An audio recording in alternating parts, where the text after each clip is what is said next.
Daily taste the daily. గులాబీ పార్టీకి మరో షాక్ ఇచ్చేందుకు కవిత రెడీ అయ్యారా? సిద్దిపేట జిల్లా చింతమడక వేదికగా మరో సంచలనానికి కవిత తెరతీయబోతున్నారా? అంతేకాకుండా మాజీ మంత్రి హరీష్ రావుకు మరో జలకిచ్చేందుకు కవిత సిద్ధమయ్యారా? అసలు బతుకమ్మ వేడుకల్లో కవిత చేసే ప్రకటన కోసం అందరూ ఎదురు చూస్తున్నారా? ఇంతకీ చింతమడక వేదికగా కవిత ఏం చేయబోతున్నారు?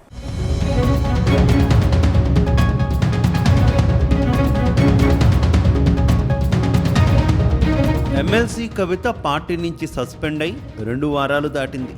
పార్టీ నుంచి సస్పెండ్ అయ్యాక కవిత మరింత దూకుడు పెంచారు.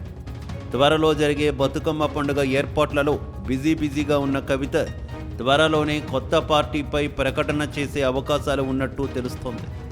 ఇప్పటి వరకు తన భవిష్యత్ కార్యాచరణ ఏంటి అనే దానిపై కవిత క్లారిటీ ఇవ్వలేదు. కానీ ఈ నెల 21వ తేదీన కేసీఆర్ స్వగ్రామం సిద్దిపేట జిల్లాలోని చింతమడకలో బతుకమ్మ వేడుకలకు కవిత హాజరు కాబోతున్నారు. అయితే చింతమడకలోనే తన రాజకీయ భవిష్యత్ కార్యాచరణ ప్రకటించే అవకాశం ఉందని తెలుస్తోంది. అక్కడే తాను పెట్టే కొత్త రాజకీయ పార్టీ గురించి ప్రకటిస్తారని కవిత అనుచరులు చెబుతున్నారు.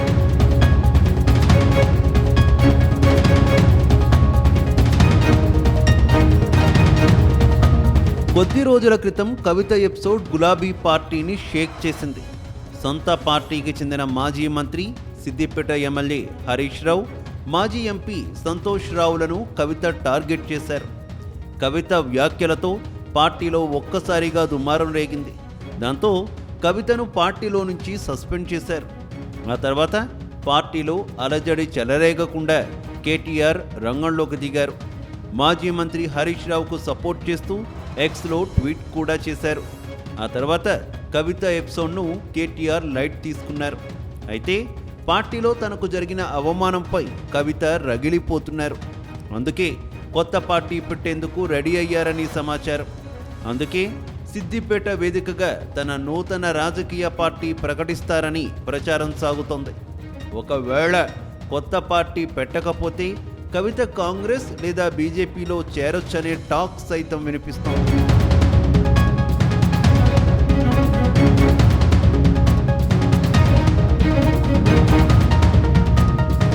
ఇప్పటికే తన భవిష్యత్ కార్యాచరణపై కవిత వ్యూహాత్మకంగా అడుగులు వేస్తున్నారు. గులాబీ పార్టీ నుంచి దూరం అయ్యాక కవిత వెంటనే కొత్త పార్టీ పెడతారని ప్రచారం సాగింది. కానీ కవిత మాత్రం తొందరపడకుండా ఆచితూచి అడుగులు వేస్తున్నారు. తన రాజకీయ భవిష్యత్ ఏ విధంగా ఉండాలి, ప్రజల్లోకి ఎలా వెళ్లాలనే దానిపై చాలామంది మేధావులు, రాజకీయ నాయకులతో సుదీర్ఘ ఆలోచనలు చేస్తున్నట్టు తెలుస్తోంది. అన్ని వర్గాల అభిప్రాయాలు తీసుకున్న తర్వాతే తాను నిర్ణయం తీసుకుంటానని అంటున్నారు. ఎందుకంటే కవితకు చిన్నతనం నుంచి కేసీఆర్ నుంచి రాజకీయ భావజాలం ఉందని, అటు సమాజానికి సేవ చేయాలనే తపన ఉన్న నాయకురాలుగా స్పష్టమైన అవగాహనతో ఉన్నట్టు ఆమె అనుచరులు చెబుతున్నారు. అందుకే తెలంగాణ ఉద్యమ సమయంలో తెలంగాణ జాగృతి పేరుతో స్వచ్ఛంద సంస్థను ఏర్పాటు చేసి సొంతంగా బలమైన కేడర్ను నిర్మించుకున్నారని అంటున్నారు. అయితే కవిత తన భవిష్యత్తును ముందే ఊహించి ఇదంతా చేశారని అంటున్నారు.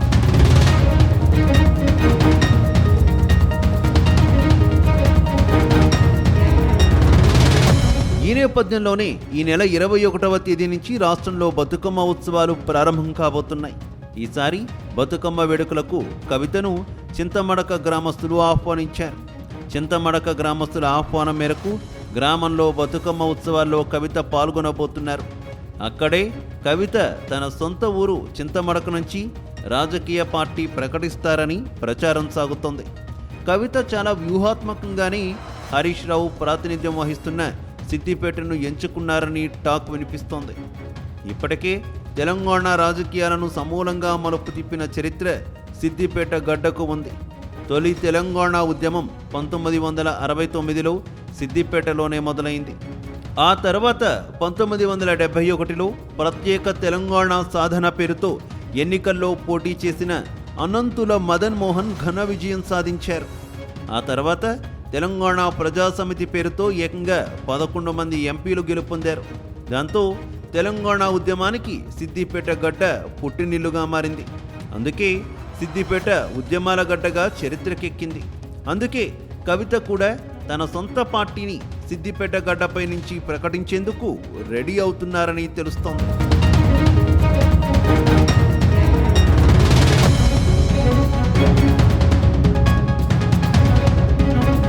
మొత్తం మీద కవిత తన రాజకీయ పార్టీ ప్రస్థానాన్ని సిద్దిపేట నుంచి మొదలు పెడతారని ప్రచారం సాగుతోంది.